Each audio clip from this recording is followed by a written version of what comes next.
Hey, fellow comic book fans, and welcome to episode number 8 of the Brazen weekly comic book podcast, where every Wednesday we weigh in on comics so you know what to read and what not to. I'm Charlie Chipman, and with me as always are my co-hosts Dave Robbins. Hello, friends. And Ben Peterson. Hello. On today's show, we'll be weighing in on Kick-Ass number 2 from Image, Deathbed number 2 from Vertigo, Superman number 43 from DC, and The Further Adventures of Nick Wilson number 3 from Image. Show your support by liking this video and weighing in on this week's comics in the comments below, as well as clicking the subscribe button to become a member of the Brazen Bull community. Today is Wednesday, March 21st, and it's New Comic Book Day.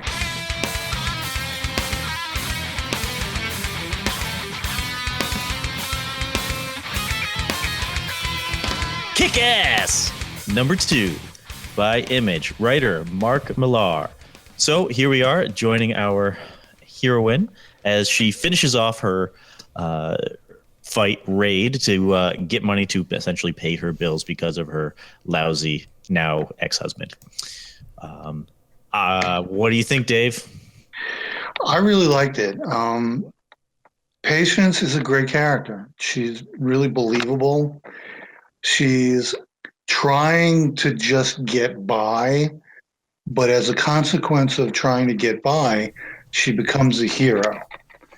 And, you know, this first robbery was supposed to be a one and done, but as the story is going on, she's getting drawn into something that's kind of a little bit out of her control. And I just love the way the story is evolving. You know, it's got some depth to it. It's got some risk involved, and she is a hero in an ordinary way that's becoming a superhero. And I just think it's terrific the way this is laying out. And in addition to that, I really love the art. I mean, it gets me in the story. It's like dark, and, you know, there is real violence and real consequence, and definitely a fair amount of peril there. I'm on board with this 100%. I'm really happy to see it come back again. I can agree with that one. Absolutely. It makes me nervous at the same time because I know where these types of things can lead. I think we all do. We all read comic books. It's going to happen eventually. Yeah. But you're absolutely right. I mean, you got that one-off, but then, you know, real life happens. It's like she wants to go to school and do the job and take care of her 2 kids without dealing with her husband. Bills start to pile up. She's got to deal with this stuff. And as she continues to use her brilliance and her training, it shows how capable she truly is. On top of that, you also start to see she keeps saying, "I'm not a hero," yet it starts to leak in this episode, and it starts to draw her into that other life, which, let's face it, for most heroes causes them trouble a lot of times. Yeah, there's going to be a price to pay, that's for sure. Absolutely. And as actually I've been thinking about recently, just like Charlie, I've started to relate more to villains than heroes. Yeah. And I feel like this is another situation where it's just like, are you sure you want to go that way? But otherwise, absolutely great. Once again, the writing is great. The art works so well with this story. I'm very happy after going off the first episode to the second episode. So far, so good. Yeah, absolutely. And I think, too, what really... Yeah, I enjoyed the book as well. What really got me, or gets me with Kick-Ass with this series, is that there's so much more to the book than just the violence and just the action scenes. You know, when you sit back, you know, reread the book, or even just reflect on what you read, there's a whole lot going on. Like you said, Ben, you know, life happens. And since we get to see that here, there's a certain authenticity that I think a lot of readers wouldn't necessarily expect from a comic book like this. You know, there's a certain amount of depth that, again, a lot of readers I don't think would expect from a book that's known for, you know, being very action-packed and being... Kicking ass, you know. A lot of times, I don't even want to say most times, but it happens where something has to be sacrificed And I don't think we're really missing out on anything here. I think that it's a very entertaining book, very entertaining series so far, 2 issues in. It looks great. It's very well written. And there's always good reason to come back for another read. So I'm very impressed with this so far. So how about we give our scores, guys? Dave, what are you giving this one? 8.5. Ben? 8.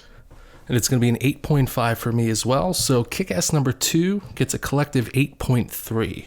Now, the next book is a book I think we all love and enjoy. Deathbed number 2 by DC. This one is written by Riley Rossimo. I think Joshua Williamson. Correct me if I'm wrong. Did they both write it? Okay. Yeah. Now, this one is, like I said, number 2. It follows Luna and Valentine as they try to save people from Luna's past, from the Mummy Ninjas, so that he doesn't, essentially erase his story. It's all about his story in this one. As always, it's all about him, as I think we learned in the first episode. Who wants to go first? I'll start this one off. So yeah, this was another great issue. I think issue number 1 really blew us away. And typically, in my experience, when that happens, there's a lot of pressure on this second issue. And thankfully, Deathbed number 2 was another great issue. I think that one of the reasons why it's so interesting is that while we're progressing forward in the plot and we're learning more about what's going on now, we're simultaneously learning more about what's happened in the past. We're learning about Luna, and we're learning a little bit about Val as well. And there's this interesting momentum that the story is generating by moving in 2 different directions simultaneously. And I think that it's refreshing to have such an interesting reading experience. And this is aside from the fact that it's, the dialogue is strong and the illustrations are great. It's very entertaining and it's very interesting, and it feels unlike anything else that's, currently being published. So I really dug this one. Well, yeah, I'm with you on it 100%. I mean, I kind of identify with Val, someone who thinks they know what they're getting into. As a reader, I think we're experiencing that as well. We think we know what we're getting into, and we get swept up into Antonio Luna's life, which is just crazy. And what's happening in this crazy story, we realize that Luna's pretty crazy, but we don't know exactly how crazy he is. So there's this uncomfortable place that this book puts the reader in. That's just like, I don't know what's going on. I think I understand it. It's pretty creepy and scary, but I don't know what's going to happen next. Can I believe what I'm seeing, or what's going on? I just love that. And then, frame by frame, you look at the pictures, and they're telling you that there's a hell of a lot going on here, and it's violent and it's depraved, and how can it get worse? Well, it does. Yeah. Well, I loved it too. As I said, I think we all love this one, so that's easy enough to say. Yeah. For me, once again, for me, I know you guys like weird. Yeah. Now, for me, there's weird, and then there's weird. Now, this one's weird in a good way, and I like it. It draws you in. It definitely, as you say, do you have an idea of what's going on? You think so, but you don't. And it's a whole mix of that writing style that keeps you kind of guessing, keeps you in a mystery, to keep you moving along, but you're not lost at the same time. Yeah. Which I really like. And then of course the artwork is excellent and flows very well. So I must say that, this one, as you say, number 2, you always have to kind of worry a little bit. I was more than pleased with this one. Well, I think there's another thing that's going on here that I'm just absolutely fascinated by. Here's this larger than life figure, and he shows up at the funeral of this woman who was really important in his life, expecting that he held a similar place in hers, but he doesn't at all. He's just a footnote in somebody else's life who, to a large degree, may have had a greater life than even he had. And that's like this kind of thing that I don't know. It's creepy in a whole different kind of level. Yeah, there's definitely a lot going on, and there's a certain depth that if you really focus on that, and the idea of everyone having a unique story, but also the fact that you can't, as a human, you can't necessarily think about how you fit into everyone else's life and how you fit into their stories. It's difficult to imagine other people's stories because you only have your own perspective.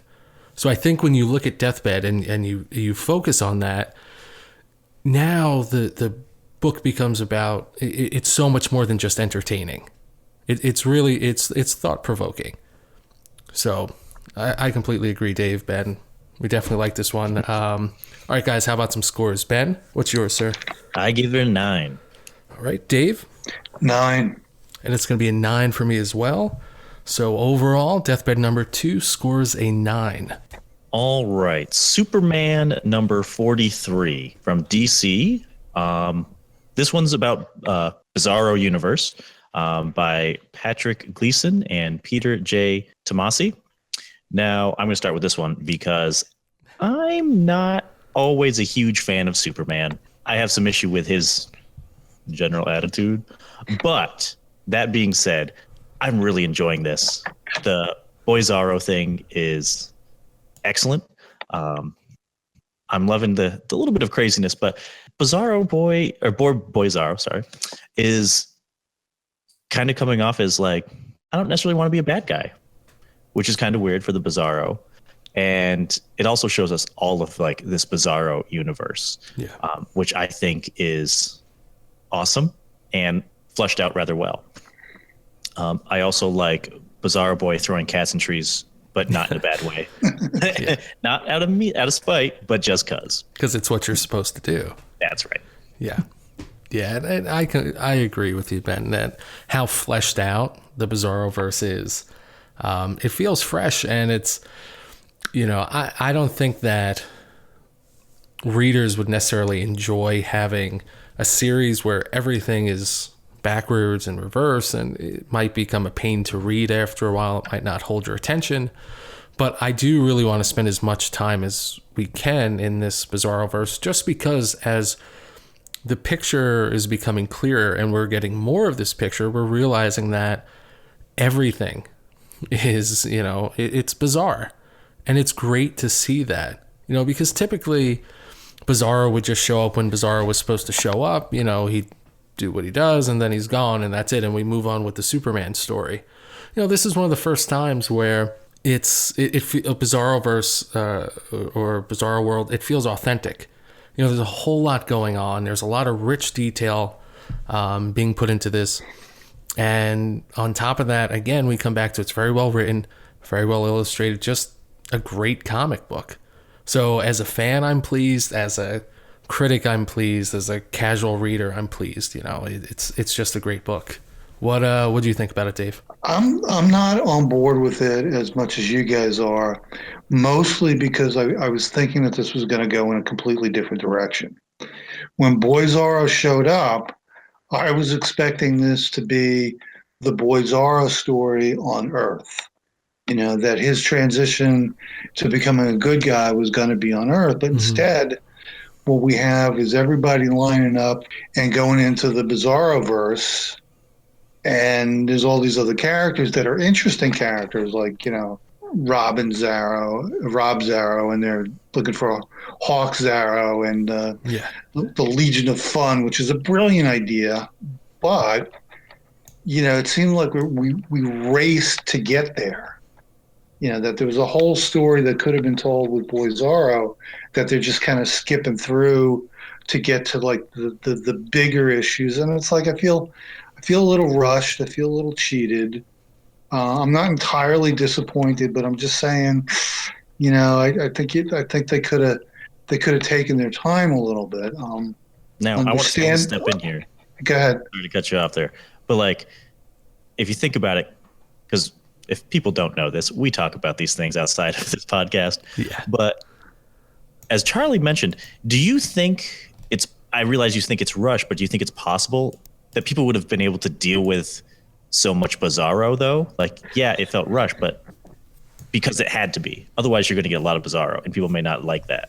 You gotta, you're gonna buy in or not. If you're worried about how people are going to react to the whole Bizarro language, then why are you doing the book in the first place? You gotta kind of be all in when you're doing something like this. You can't really hedge your bets, by just speeding everything up to get to the big story. I think that's cutting corners a bit. Yeah, I mean, if I can see if this was a Bizarro miniseries, right? Bizarroverse miniseries, and we got a few issues out of it, and the story was kind of rushed through, and it felt like an experiment. I'd completely agree with you, Dave. Here, this is still the main Superman series, so I think that Bizarro and the Bizarroverse and Boyzarro does have to be handled with care to an extent. I think that we don't necessarily have to introduce readers to Bizarro and the Bizarroverse. This was a sort of reintroduction. It does feel as though it's moving along very quickly, which, while I'm not a big fan of Superman, I don't necessarily want it to move along very quickly. I want to be here as long as we can. I said that before, but I do think that it's working as best as it possibly could. I think that if we had a dedicated, series, a miniseries, maxi series, whatever, and the pacing was this fast, I think then definitely I'd say that it's rushed and it's not working. The fact that we're fitting this much Bizarro into the main Superman series, I'm okay with how it's being dealt with. Do we think there can be a Bizarro universe little mini spin-off or something? Yeah, I hope so. They did. Yeah, I mean, I really hope so, that we get more of it. I'd be happy with just a Boyzarro story. Yep. Yeah. Like you said, Dave, I think that Boyzarro, coming to Earth and trying to be a hero, that in itself is a story worth telling. And I think that it's something that readers would like because, now not only do you have this interesting character that kind of feels familiar, it's also this sort of underdog story. Yeah. And everybody loves an underdog story. So I think that would work in itself. I do think that if there was going to be a longer series, I feel like almost it would have to be some sort of crossover where all of the Bizarroverse characters were on Earth and were able to, like I said, talk normal or something, just so that it was a little bit easier to swallow. But I do think it would work. It would take some tinkering, to say the least. So, all right, guys. Well, how about we move on? Let's go on with our scores. Dave, what are you giving this one? 7.5. Ben? 9. And I am going to give it an 8. So Superman number 43 scores an 8.2. And all right, so let's move on. So we have one more tonight. The Further Adventures of Nick Wilson, number 3, still a relatively new series by the creator Eddie Gordetsky. And this one in particular, anyway, was written by Mark Andreyko. This one, we're going to follow our, I don't want to call him a hero because he's not currently a hero, our current person, as he moves through his life of no longer having superpowers. In this case, I think the big point of it is going to the dreaded, was it 10-year anniversary or high school reunion anniversary, as I think we all dread. Oh yeah. No one wants to go to that. So what do you guys think? I was a little disappointed in this one. It seems to me that the flow of the story came to a bit of a screeching halt in this issue, and it's actually a short series. I think it's supposed to be 5 issues. So right in the middle of what's going on, it's just like, okay, it comes to a dead stop. And although I think it's interesting to see the mundane aspects of Nick's life and Nick's world and how he relates to other people, there's this glaring story about the museum and what's going on with his former nemesis and I guess his former sidekick. And they just, he walks into the museum. There's this big statue of his ultimate defeats, and then they just go off and they talk about the high school reunion and all this other stuff. So I'm there, and it's like, wait, what? And they're eating muffins. So yeah, I'm a little disappointed. Yeah. Yeah, I think I'm going to agree with you on that one. I don't know where the story is going anymore, to be honest. Like, I get the idea, but it didn't reach out and grab me like it had the previous issues.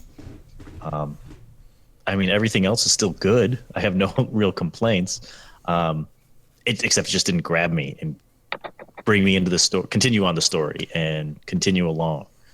I mean, I can relate to a couple pieces of it. Yeah.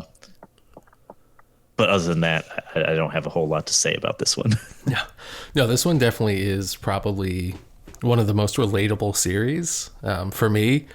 But I do agree. We did lose some momentum here.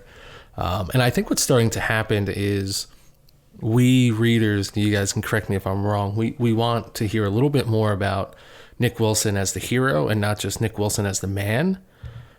Even though he's an interesting character and everything has been relatively interesting so far. And now there's this, thought looming that we only have 2 issues left. Yeah. So I too, I don't want to say I'm disappointed per se, because I was very impressed with the writing. I thought that this was a wonderfully written comic book. But I am a bit concerned with, where this is going and whether or not we're going to have an ending to the series that's going to fit and it's going to make readers, or at least us, satisfied at the end. I feel like there's still going to be a lot of questions left, and there's going to be a lot of areas that could have or should have been explored. I hope that I'm incorrect, but I just find it very hard to believe that everything that we want to get out of this is going to be covered in the next 2 issues.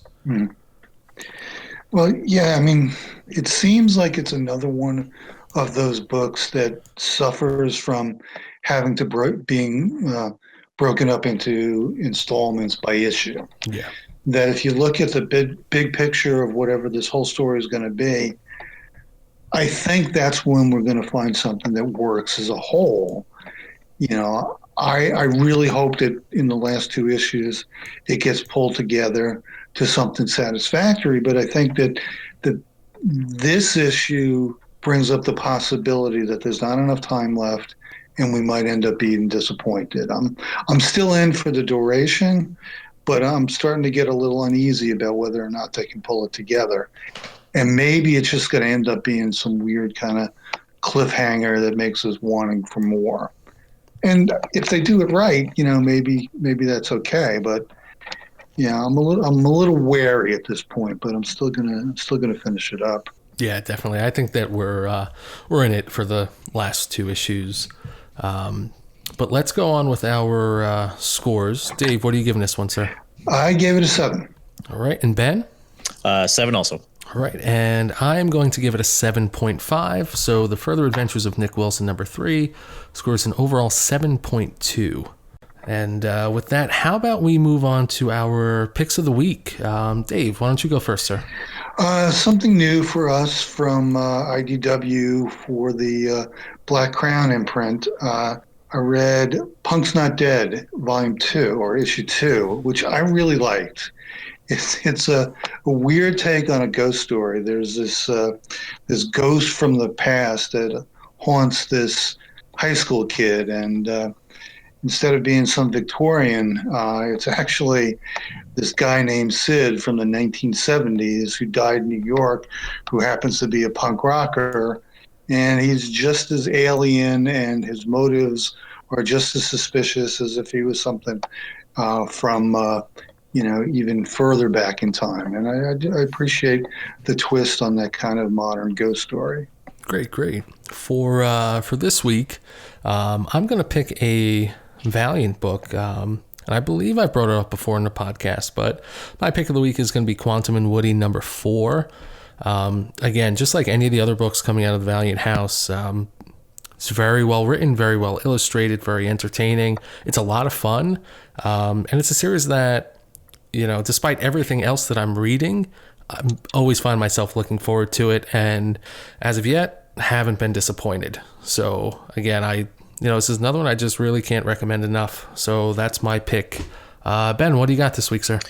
I am also doing an IDW, Gears of War. Nice. I'm into the games as well, so I think that's part of the draw for me. It definitely gives you a bit more of a backstory, which I very much enjoy the lore of the Gears of War universe. So this one gives you a bit more of a story on how the Locusts essentially decided to start attacking humans. If you guys haven't played the games, you probably have no idea what I'm talking about. But essentially in this world, which humanity has now conquered another world, there's another sentient race, and for some reason they're attacking humans. That's how the game starts. This shows you why they're attacking humans in the first place, which the games eventually explain too. But this one's a little more fun, a little more in-depth. Honestly, the artwork is great, and kind of some of the other intrigue. It shows a little bit more of the nuances and everything of that locust race. So definitely, if you're into the games, definitely give these a read. We're on number 3 right now, so it gives you a little bit to read. Great. All right. Well, with the picks of the week out of the way, that concludes this week's show. So don't forget to hit the subscribe button, like this video, and visit thebrazenbull.com for more great comic book content. Until next week. Adios. See ya.